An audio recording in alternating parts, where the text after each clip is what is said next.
ഇന്ന് നമുക്കൊരു കഥ കേട്ടാലോ? ഭഗവാൻ ശിവനെ കലി ബാധിച്ച കഥ. ഒരിക്കൽ കൈലാസത്തിൽ വിശ്രമിക്കുകയായിരുന്ന ശിവഭഗവാന്റെ മുമ്പിൽ കലി പ്രത്യക്ഷനായി. ആഗമനോദ്ദേശം തിരക്കിയ ശിവനോട് കലി പറഞ്ഞു, അങ്ങക്കിപ്പോൾ കലിദോഷമാണ്.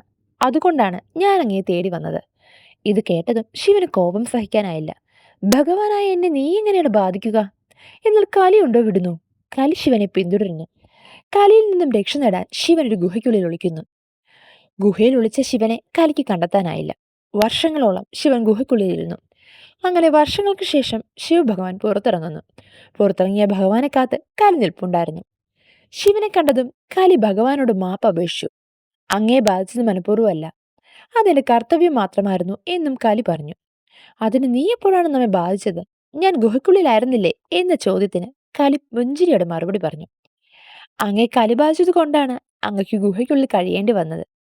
ഭഗവാൻ തെറ്റ് മനസ്സിലായി. ഭഗവാൻ കലിയെ അനുഗ്രഹിക്കുന്നു. എൻ്റെ വീഡിയോ ഇഷ്ടപ്പെടുമെന്ന് കരുതുന്നു. വീഡിയോ ഇഷ്ടപ്പെട്ട സബ്സ്ക്രൈബ് ചെയ്യണേ. അടുത്ത വീഡിയോയുമായി കാണുന്നതുവരെ നിങ്ങളുടെ സ്വന്തം നിച്ചു.